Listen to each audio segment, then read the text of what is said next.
Hey guys, it's the Knitting Maniac again. Welcome to my first actual knitting tutorial. In this lesson, you will learn your first knitting abbreviation, how to do a slip knot, and you'll also learn the thumb method of casting on stitches. So let's get started.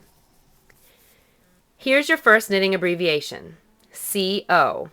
With any knitting pattern, in order to start a project, you need to add stitches to your needle, which in the knitting world is called casting on. So let's move on to learning how to cast on your first stitches. Any method of casting on and knitting requires a slip knot to start. So let me show you how to do that now. Taking your yarn, wrap it around your finger like this, forming an X, and pinch it where the X is. You're going to take your yarn tail and poke it up through the loop, making a second little loop. And pick that up with your needle. Pull your needle up, and then pull the two yarn ends to snug it up to your needle. Let me show you one more time.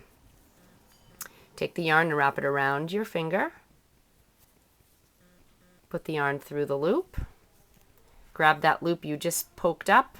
Grab that with your needle. Tug up. Cinch it out snug to your needle. And that's the slip knot. Are you ready to learn your first cast on method? Let's move on to the thumb cast on. Since this series focuses on the beginner knitter, I wanted to start with a very basic cast on. So I'm going to show you how to do the thumb cast on. All you need is one needle, your yarn, and you have to have a slip knot on your needle. So you grab the yarn that's attached to your yarn ball and you wrap it around your thumb like this. Taking your needle tip, scoop it off your thumb and onto your needle. Don't snug it up too tight or it'll be hard to knit into when you start your first row. Just go around your thumb, scoop it up, and slip it off. Do it one more time. So around your thumb, scoop it up, slip it onto your needle, and don't snug it up too tight. So that's your thumb cast on.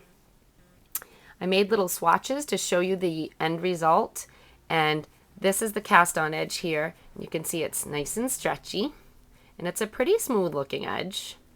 The only downfall to the thumb cast on is when you go to knit into your first stitches, it can be a little hard to knit into them. So just really make sure you don't snug them up too tight. So if you're interested in learning any other cast on methods, I will link to 3 different methods at the end of this video.